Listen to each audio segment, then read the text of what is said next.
Hi all, അസ്സലാമു അലൈക്കും. Welcome back to Silna's kitchen. ഇന്നത്തെ റെസിപ്പി അരിപ്പൊടി കൊണ്ട് നല്ല സോഫ്റ്റ് ആയിട്ടുള്ള സ്മൂത്ത് ആയിട്ടുള്ള നല്ലൊരു ബ്രേക്ക്ഫാസ്റ്റിൻ്റെ റെസിപ്പിയാണ്.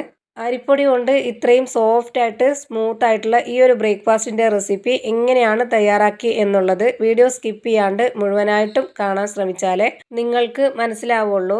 ഈ ഒരു റെസിപ്പിയിലോട്ട് കിടക്കുന്നതിന് മുമ്പായി എൻ്റെ ചാനൽ ആദ്യമായിട്ട് കാണുന്നവരാണെങ്കിൽ പ്ലീസ് ഒന്ന് സബ്സ്ക്രൈബ് ചെയ്തേക്കണേ. ഇനി നമുക്ക് റെസിപ്പിയിലോട്ട് കിടക്കാം. ഈ ഒരു റെസിപ്പി തയ്യാറാക്കുന്നതിന് വേണ്ടി സ്റ്റൗവിലേക്ക് ഒരു പാൻ വെച്ച് ചൂടാക്കിയിട്ടുണ്ട്. ഇതിലേക്ക് 100 ഗ്രാം കപ്പിൻ്റെ അളവിൽ ചവ്വരിയാണ് ഇട്ട് കൊടുക്കുന്നത്. ആദ്യം തന്നെ ഈ ഒരു റെസിപ്പിക്ക് വേണ്ടി ഈ ചവ്വരി നമുക്ക് നന്നായിട്ടൊന്ന് ചൂടാക്കിയെടുക്കണം. ലോ ഫ്ലെയിമിൽ ഇട്ടുകൊണ്ട് വേണം ചൂടാക്കിയെടുക്കാൻ. ഫ്ലെയിം കൂട്ടി വെച്ചാൽ പെട്ടെന്ന് തന്നെ ഇത് കരിഞ്ഞു പോവും. ആദ്യമേ തന്നെ ഈ ഒരു പാൻ വെച്ച് ഫ്ലെയിം ഓൺ ആക്കിയതിന് ശേഷം ലോ ഫ്ലെയിമിൽ ഇട്ടുകൊണ്ട് വേണം നമ്മൾ ഈ ചവ്വരി ഇട്ട് കൊടുക്കാനായിട്ട്. 1 മിനിറ്റ് നേരം മാത്രം ഇതൊന്ന് ചൂടാക്കിയെടുത്താൽ മതി. കളർ ചേഞ്ച് ഒന്നും വരാൻ നിൽക്കരുത്, അപ്പോൾ ഇതിൻ്റെ ടേസ്റ്റൊക്കെ മാറിപ്പോവും. ഇപ്പോൾ ഞാൻ ഏകദേശം 1 മിനിറ്റോളം ഇതൊന്ന് ചൂടാക്കി എടുത്തിട്ടുണ്ട്. ഇനി നമുക്ക് ഇതിൻ്റെ ഫ്ലെയിം ഓഫ് ചെയ്യാം.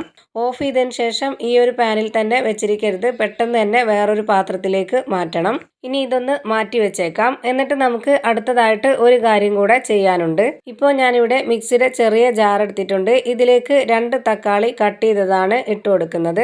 നന്നായി പഴുത്തിട്ടുള്ള മീഡിയം സൈസിലുള്ള 2 തക്കാളിയാണ് ഇതുപോലെ കട്ട് ചെയ്ത് ഈ ഒരു ജാറിലേക്ക് ഇട്ട് കൊടുത്തിട്ടുള്ളത്. ഇനി ഞാനിതിലേക്ക് ഒരു പച്ചമുളക് 2ആയി കട്ട് ചെയ്തതും കൂടെ ഇട്ട് കൊടുക്കുവാണ്. എരിവൊക്കെ നിങ്ങളുടെ ഇഷ്ടാനുസരണം കൂട്ടിയും കുറച്ചൊക്കെ ചേർത്ത് കൊടുക്കാം. ഇനി ഞാൻ ഇതിലേക്ക് 1 സ്പൂൺ മുളക് പൊടിയാണ് ചേർത്ത് കൊടുക്കുന്നത്. എരിവുള്ള മുളക് പൊടിയാണ്, കാശ്മീരി അല്ല. ഇത്രയും ചേർത്ത് കൊടുക്കുമ്പോൾ തന്നെ അത്യാവശ്യത്തിന് എരിവുണ്ടാവും. വേറെ കറികളൊന്നും ഇല്ലാത്ത ഒരു റെസിപ്പി ആയതുകൊണ്ട് ഇത്രയും എരിവുണ്ടെങ്കിലേ കഴിക്കാനും നല്ലൊരു ടേസ്റ്റ് ഉണ്ടാവുള്ളൂ. ഇനി ഞാനിതിലേക്ക് ചേർത്ത് കൊടുക്കുന്നത് 2 ഗ്രാമ്പു, 2 പട്ട, 1 ഏലക്ക. ചെറിയ ഗ്രാമ്പു ആണ്, അതിനനുസരിച്ച് പട്ടയും അതേ വലിപ്പത്തിലാണ് എടുത്തിട്ടുള്ളത്. പിന്നെ ഒരു ചെറിയ ഏലക്കായും. നല്ലൊരു മണവും ടേസ്റ്റും ഒക്കെ ആണ് ഇതും കൂടെ ചേർത്ത് കൊടുക്കുമ്പോൾ. അടുത്തതായി ഇനി ഇതിലേക്ക് ഇട്ട് കൊടുക്കുന്നത് 1 സ്പൂൺ അളവിൽ പഞ്ചസാരയാണ്. ഇനി ഇതിലേക്ക് ആവശ്യത്തിനുള്ള ഉപ്പും കൂടെ ചേർത്ത് കൊടുക്കാം. ഇതുപോലെ ഉപ്പും മധുരവും എരിവൊക്കെ ആയിട്ട് ഈ ഒരു തക്കാളി ഇതുപോലെ ചെയ്ത് കഴിക്കുമ്പോൾ നല്ലൊരു ടേസ്റ്റാണ്. ഇനി ഇത് നന്നായിട്ടൊന്ന് അരച്ചെടുക്കാം. ഇപ്പോൾ ഞാനിത് നല്ല പോലെ അരച്ചെടുത്തിട്ടുണ്ട്. ഇനി ഈ അരച്ചെടുത്ത മിക്സ് മാറ്റി വയ്ക്കാം.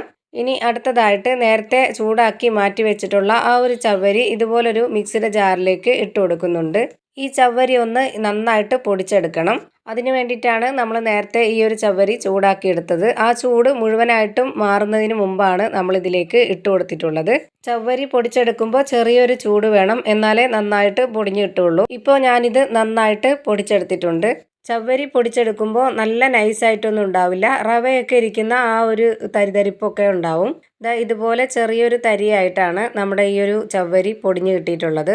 അടുത്തതായി ഇനി ഇതിലേക്ക് അരിപ്പൊടിയാണ് ഇട്ട് കൊടുക്കുന്നത്. നമ്മൾ പത്തിരിക്കൊക്കെ എടുക്കുന്ന അതേ വറുത്ത അരിപ്പൊടിയാണ് എടുത്തിട്ടുള്ളത്. 250 ഗ്രാം കപ്പിൻ്റെ അളവിൽ നിറയെ എടുത്തിട്ടുണ്ട്.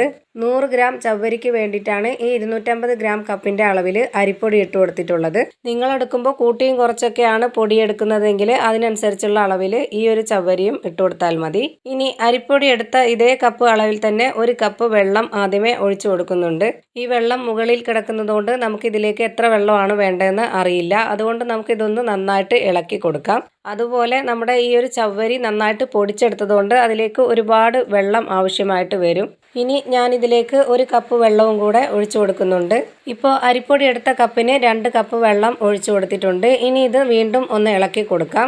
നമ്മളിത് കുറച്ച് സമയം വെച്ചിരുന്നിട്ടാണ് അരച്ചെടുക്കുന്നതെങ്കിൽ വീണ്ടും ഈ ഒരു ചവ്വരി വെള്ളം മൊത്തവും വലിച്ചെടുക്കും. അപ്പോൾ നമ്മൾ വീണ്ടും വെള്ളം ഒഴിച്ചു കൊടുത്തിട്ട് വേണം ഇതൊന്ന് അരച്ചെടുക്കാൻ. അതല്ല പെട്ടെന്ന് തന്നെ അരച്ചെടുക്കാനാണെന്നുണ്ടെങ്കിൽ ഇത്രയും തന്നെ വെള്ളം മതിയാവും. അതുപോലെ തന്നെ ഇത് ഒരുപാട് നേരം അരച്ചെടുക്കരുത്. ജസ്റ്റ് ഒന്ന് ഈ ഒരു ചവ്വരിയും അരിപ്പൊടിയും ആയിട്ടൊന്ന് യോജിച്ച് വരുന്നവരെ ഒരു 1-2 സെക്കൻഡ് മാത്രം ഒന്ന് അരച്ചെടുത്താൽ മതി. ഇനി ഇതിലേക്ക് ആവശ്യത്തിനുള്ള ഉപ്പിട്ട് കൊടുക്കാം. എന്നിട്ടിത് 1 സെക്കൻഡ് ഒന്ന് അരച്ചെടുക്കാം. ഇപ്പോൾ ഞാനിത് അരച്ചെടുത്തിട്ടുണ്ട്. ഇനി ഈ അരച്ചെടുത്ത മിക്സ് എങ്ങനെയാണ് ഇരിക്കുന്നതെന്ന് കാണിച്ചു തരാം. ചവ്വരിയുടെ ഒരു ചെറിയ തരിതരിപ്പ് കാണും. പക്ഷേങ്കിൽ ഈ മാവ് റെഡിയായി കിട്ടിയിട്ടുള്ളത് നല്ല സോഫ്റ്റും സ്മൂത്തും ആയിട്ടുള്ള ഒരു മാവായിട്ടാണ്. ഇനി ഈ മാവ് ഇതുപോലൊരു ബൗളിലേക്ക് ഒഴിച്ചു കൊടുക്കാം. ഇതിലേക്ക് ഇനി വേറെ വെള്ളമൊന്നും ഒഴിച്ചു കൊടുക്കുന്നില്ല. ഇത്രയും ഒരു ടൈറ്റ് ആയിട്ടിരുന്നാലേ നമ്മുടെ ആ ഒരു ബ്രേക്ക്ഫാസ്റ്റും നന്നായിട്ടിരിക്കുള്ളൂ. ജാറിൽ ഉണ്ടായിരുന്ന മാവ് കൂടി കൈകൊണ്ടൊന്ന് തുടച്ചിട്ട് കൊടുത്തിട്ടുണ്ട്. ഇനി ഇതിന്റെ കറക്റ്റ് ഒരു പരുവം ഇതുപോലെ ഒരു കയ്യിൽ വെച്ച് കോരിയെടുത്ത് കാണിച്ചു തരാം. ഇതാണ് നമ്മുടെ മാവിന്റെ കറക്റ്റ് ഒരു പരുവം. ഇനി അടുത്തതായിട്ട് ഒരു കാര്യം കൂടെ ചെയ്യാനുണ്ട്. അതിനായി ഞാനിവിടെ ഒരു ബൗൾ എടുത്തിട്ടുണ്ട്. ഇതിലേക്ക് ഒരു വലിയ സവോള ഇതുപോലെ ചെറുതായിട്ട് കട്ട് ചെയ്തത് ഇട്ട് കൊടുക്കാം. സവോള ഇതുപോലെ തന്നെ ചെറുതായിട്ട് അരിയാൻ നോക്കുക, എന്നാലേ നല്ല ടേസ്റ്റ് ഉണ്ടാവുള്ളൂ. ഇനി ഇതുപോലെ തന്നെ പകുതി ക്യാപ്സിക്കവും കൂടെ കട്ട് ചെയ്തത് ഇട്ട് കൊടുക്കാം. ഇനി ഒരു നുള്ള് കറിവേപ്പിലയും മല്ലിയിലയും അരിഞ്ഞത് കൂടി ഇതിലേക്ക് ഇട്ട് കൊടുക്കുന്നുണ്ട്. കറിവേപ്പിലയും മല്ലിയിലയും ഇല്ലാന്നുണ്ടെങ്കിലും കുഴപ്പമില്ല, ഉണ്ടെങ്കിൽ നല്ലൊരു മണവും ടേസ്റ്റും ഒക്കെ ആയിരിക്കും. ഇനി ഇതിലേക്ക് നേരത്തെ അരച്ച് വെച്ചിട്ടുള്ള തക്കാളിയുടെ മിക്സ് ഇതിലേക്ക് ഒഴിച്ചു കൊടുക്കാം. ഈ ഒരു മിക്സ് മുഴുവനായിട്ടും ഒഴിച്ചു കൊടുത്തിട്ടുണ്ട്. ഇനി ഇത് നന്നായിട്ടൊന്ന് ഇളക്കി യോജിപ്പിച്ച് കൊടുക്കുന്നുണ്ട്. ഇതിലേക്ക് ഇനി ഉപ്പൊന്നും ചേർത്ത് കൊടുക്കുന്നില്ല. നേരത്തെ ഇതിലേക്ക് തക്കാളി അരച്ചെടുക്കാൻ നേരത്ത് ഉപ്പ് ചേർത്തിരുന്നു. അത് നോക്കിയതിന് ശേഷം ഉപ്പ് വേണമെന്നുണ്ടെങ്കിൽ ഇട്ട് കൊടുത്താൽ മതി. ഇപ്പോൾ ഞാനിതെല്ലാം നന്നായിട്ടൊന്ന് ഇളക്കി യോജിപ്പിച്ച് കൊടുത്തിട്ടുണ്ട്.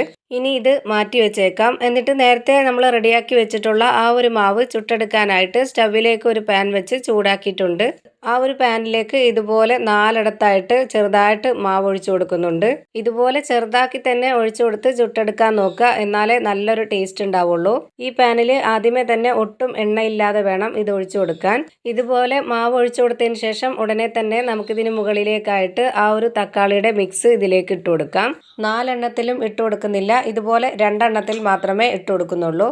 ഇനി ഇത് വെന്ത് വരുമ്പോൾ തന്നെ ഇതിന് മുകളിലേക്കായിട്ട് ഓയിലോ എണ്ണയോ ഒഴിച്ചു കൊടുക്കാം. വളരെ കുറച്ച് മാത്രം എണ്ണ ഒഴിച്ചു കൊടുത്ത് ഇത് വേവിച്ചെടുക്കാം. നല്ല ടേസ്റ്റ് ആണ് ഇത് എണ്ണയിൽ കിടന്ന് വെന്ത് കിട്ടുമ്പോൾ. എണ്ണ ഇല്ലാതെയും ഇത് ചുട്ടെടുക്കാം. നോൺ സ്റ്റിക്ക് പാൻ ആയതുകൊണ്ട് ഇത് മറിച്ചിടാനൊന്നും ബുദ്ധിമുട്ടുണ്ടാവില്ല.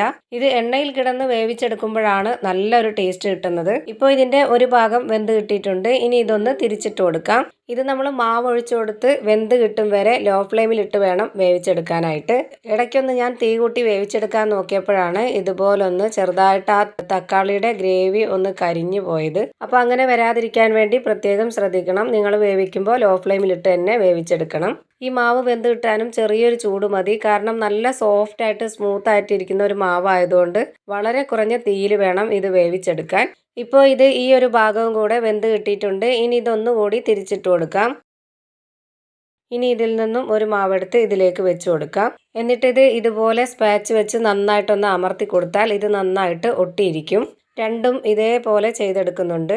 ഇതുപോലെ വെച്ച് കൊടുത്തതിന് ശേഷം ഇതൊന്നുകൂടി തിരിച്ചിട്ട് വേവിക്കണം.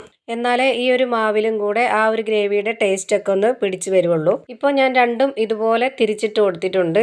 ഇനി ഈ ഒരു ഭാഗവും കൂടെ ഒന്ന് വെന്ത് വരട്ടെ. ഇപ്പോൾ നമ്മുടെ ഈ ഒരു ബ്രേക്ക്ഫാസ്റ്റിന്റെ 2 സൈഡും വെന്ത് കിട്ടിയിട്ടുണ്ട്. ഇനി ഇത് നമുക്ക് എടുത്തു മാറ്റാം. ഇതുപോലെ അരിപ്പൊടി കൊണ്ട് നല്ല വെറൈറ്റി ആയിട്ട് ചെയ്തെടുത്തിട്ടുള്ള അടിപൊളി ബ്രേക്ക്ഫാസ്റ്റിന്റെ റെസിപ്പിയൊക്കെ നമ്മുടെ ചാനലിലുണ്ട്. കാണാൻ താല്പര്യമുള്ളവർ സമയം കിട്ടുമ്പോൾ ആ വീഡിയോസൊക്കെ കണ്ട് ലൈക്കും ഷെയറും ഒന്ന് ചെയ്തേക്കണേ. ഒപ്പം നമ്മുടെ ഈ ഒരു റെസിപ്പി ഇഷ്ടമായെങ്കിൽ ലൈക്ക് ചെയ്യാനും ഷെയർ ചെയ്യാനും മറക്കരുത്.